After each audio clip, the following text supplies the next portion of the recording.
Donc pour le DM9, exercice 2, question 1, on nous fait une proposition que h' de moins 1 est égal à moins 2. Donc cette proposition est fausse car on va chercher le coefficient directeur. Pour cela, on va se placer sur le point A. On va reculer d'une case. Pour atteindre la tangente, on va baisser de moins 5 cases. Donc en descendant, donc négatif, donc 5 cases et pas 2 cases. Donc la proposition qui est faite est fausse. Donc la question 2, on nous fait une proposition que f est convexe sur l'intervalle 1, 4.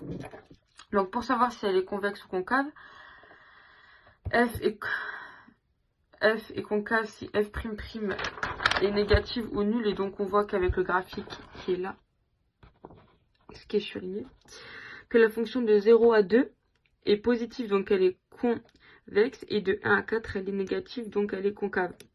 Donc la proposition qui est faite est fausse, car f n'est pas convexe sur l'intervalle 1, 4, mais elle est convexe sur l'intervalle 0, 1, et elle est concave sur l'intervalle 2, 4.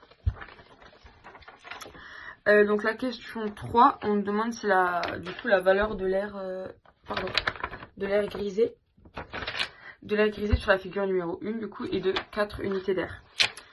Donc d'habitude on nous donne la primitive en expression, mais là comme on l'a pas, donc on va chercher l'air sous la courbe entre 1 et 2 avec la courbe de la primitive de la figure numéro 2 ici. Donc on va regarder la représentation graphique de la primitive figure 2, que l'intégrale de 2 à 1 fait bien 4 unités d'air. Donc pour